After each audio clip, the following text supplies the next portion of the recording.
市議会議員の川口博です。今年の夏、大変暑うございました。異常気象、環境問題しっかり考えないといけないと思います。そういった中で、小学校におきましても、小中学校はエアコンがございません。そういった中で子どもたちがやはり30度を超える環境で勉強を強いられておる。これは何とかできないかなと。建て替えの折には、一部エアコン導入するのかどうか、そういった議論、まだまだ全然進んでおりません。そしてまた、当面、どうしていくのか、緑のカーテンを作るとかですね、屋上に、スプリンクラーで水をまくだけでも違うと思いますし、すのこやそういった飛ばないようなですね、ちょっとした、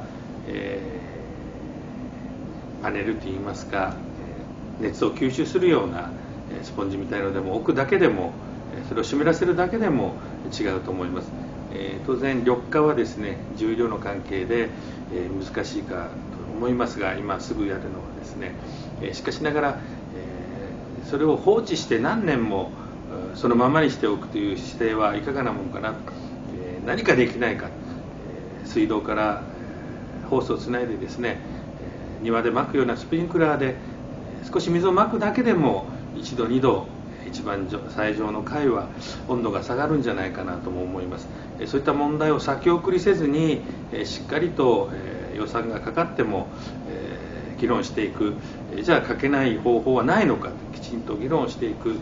そういった教育委員会になってもらわないと、今の教育委員会は前年度踏襲またはいろいろやってみますが、結論は先送りなような気がしてなりません。エアコン入れるならば、じゃあ夏休みの在り方どうするのか、また、それに限らず子どもたちの授業のコマ数の問題もございますし、課題規模だったりいろいろな問題があります。